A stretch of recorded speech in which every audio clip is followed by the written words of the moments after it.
കൂട്ടുകാരെ, ഞാൻ പറയാൻ പോകുന്ന ഈ ചെറുകഥ എല്ലാവർക്കും ഇഷ്ടപ്പെടുമെന്ന് കരുതുന്നു. കഥകൾ കേട്ടുറങ്ങാൻ ഇഷ്ടപ്പെടുന്നവരാണ് നമ്മളിൽ പലരും. അതിന് ഈ കാലത്ത് വലിപ്പച്ചെറുപ്പമൊന്നുമില്ല. ഈ കഥ നടക്കുന്നത് വളരെ പുരാതനമായ ഒരില്ലത്തിലാണ്. ഒരു നമ്പൂതിരിയും അദ്ദേഹത്തിൻ്റെ 4 വയസ്സ് മാത്രം പ്രായമുള്ള മകനുമാണ് അവിടെ താമസിക്കുന്നത്. ഉണ്ണി നമ്പൂതിരിയുടെ അമ്മ പ്രസവത്തോടെ തന്നെ മരണമടഞ്ഞു. പിന്നെ അവനെ വളർത്തിയതെല്ലാം അച്ഛൻ നമ്പൂതിരി ഒറ്റയ്ക്കാണ്. മറ്റൊരു വിവാഹം കഴിക്കാൻ അച്ഛൻ നമ്പൂതിരിക്ക് ഒട്ടും താല്പര്യമില്ലായിരുന്നു. കഥകൾ കേട്ട് ഉറങ്ങാനായിരുന്നു ഉണ്ണി നമ്പൂതിരിക്ക് ഇഷ്ടം. അങ്ങനെയിരിക്കെ ഒരു ദിവസം കഥ കേട്ട് ഉണ്ണി നമ്പൂതിരി ഉറങ്ങിപ്പോയി.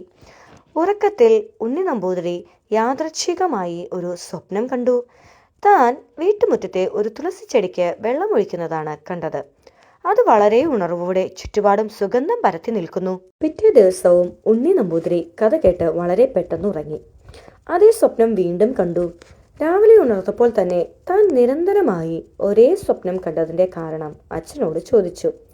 ഇത് കേട്ട് അച്ഛൻ ഒരു പുഞ്ചിരിയോടെ പറഞ്ഞു, ഒരു പക്ഷേ അത് അമ്മ സ്വപ്നത്തിൽ നിന്നെ കാണാൻ വന്നതായിരിക്കാം. അവൾക്ക് തുളസിച്ചെടി വളരെ ഇഷ്ടമായിരുന്നു.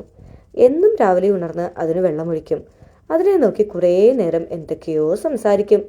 അതൊരു ശീലമായി മാറിയിരുന്നു നിന്റെ അമ്മയ്ക്ക്. പതുക്കെ ആ കണ്ണുകൾ നിറയുന്നത് ഉണ്ണി ശ്രദ്ധിച്ചു. തനിക്കും ഒരു തുളസിച്ചെടി വീട്ടുമുറ്റത്ത് വേണമെന്ന് ഉണ്ണി വാശി പിടിച്ചു. അച്ഛൻ നമ്പൂതിരി കുറച്ചു നേരം മൗനത്തോടെയിരുന്നു. പിന്നീട് അതിന് സമ്മതം മൂളി. പിറ്റേ ദിവസം തന്നെ ഒരു തുളസിച്ചെടി രണ്ടുപേരും കൂടി വീട്ടുമുറ്റത്ത് നട്ടുപിടിപ്പിച്ചു. ഉണ്ണി നമ്പൂതിരി ദിവസവും അതിന് വെള്ളമൊഴിച്ച് പരിപാലിച്ചു പോന്നു.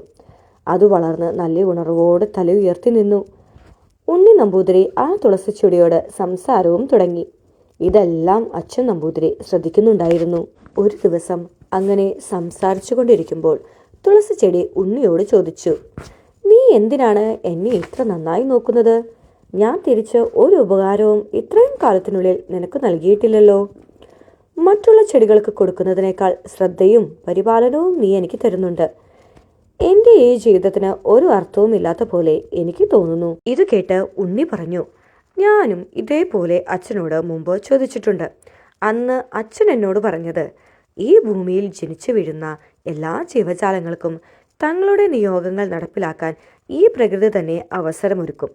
ക്ഷമയോടെ നമ്മൾ അത്തരം അവസരങ്ങൾക്ക് വേണ്ടി കാത്തിരിക്കണം. അങ്ങനെ ദിവസങ്ങൾ കടന്നുപോയി. ഇടവപ്പാതി മഴ തിമിർത്ത് പെയ്യുന്നൊരു രാത്രി ഉണ്ണി നമ്പൂതിരി പനി പിടിച്ച് കിടപ്പിലായി. എന്തൊക്കെ ചെയ്തിട്ടും പനി കുറയുന്നില്ല. വൈദ്യരെ കാണിക്കാൻ കൊണ്ടുപോകാൻ തീരുമാനിച്ചെങ്കിലും കനത്ത മഴ കാരണം നടന്നില്ല. അങ്ങനെ ഇരിക്കുമ്പോഴാണ് അച്ഛൻ നമ്പൂതിരി തുളസിയിലയിട്ട് നല്ല ചൂടുള്ള ഒരു കാപ്പി ഉണ്ണി നമ്പൂതിരിക്ക് ഉണ്ടാക്കി കൊടുത്തത്.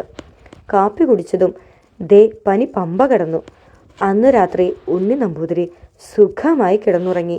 പനി മാറിയ ഉണ്ണി നമ്പൂതിരി കാലത്ത് എഴുന്നേറ്റതും ഓടിച്ചെന്നത് തുളസിച്ചെടിയെ കാണാനാണ്. എന്നിട്ട് ഇങ്ങനെ പറഞ്ഞു, ഞാൻ അന്ന് പറഞ്ഞത് നീ ഓർക്കുന്നുണ്ടോ? ഇന്ന് നീ കാരണം എനിക്ക് പനി മാറി ഇങ്ങനെ എഴുന്നേറ്റ് നടക്കാൻ സാധിക്കുന്നു. ഒരു പക്ഷേ ഇതുതന്നെയാവാം നിന്റെ നിയോഗങ്ങളിലൊന്ന്. നീ എനിക്ക് എൻ്റെ അമ്മയുടെ ഓർമ്മകളെ സമ്മാനിച്ചു. ഇതു കേട്ടതും തുളസിച്ചെടി വളരെയധികം സന്തോഷിച്ചു. താൻ ആഗ്രഹിച്ചതുപോലെ ഒരാൾക്കെങ്കിലും പ്രത്യുപകാരം ചെയ്യാൻ സാധിച്ചതിൽ തുളസിച്ചെടി വളരെയധികം സംതൃപ്തനായി. അങ്ങനെ പിന്നീടുള്ള നാളുകൾ അവർ വളരെ സന്തോഷത്തോടെ സുഹൃത്തുക്കളായി കഴിഞ്ഞു.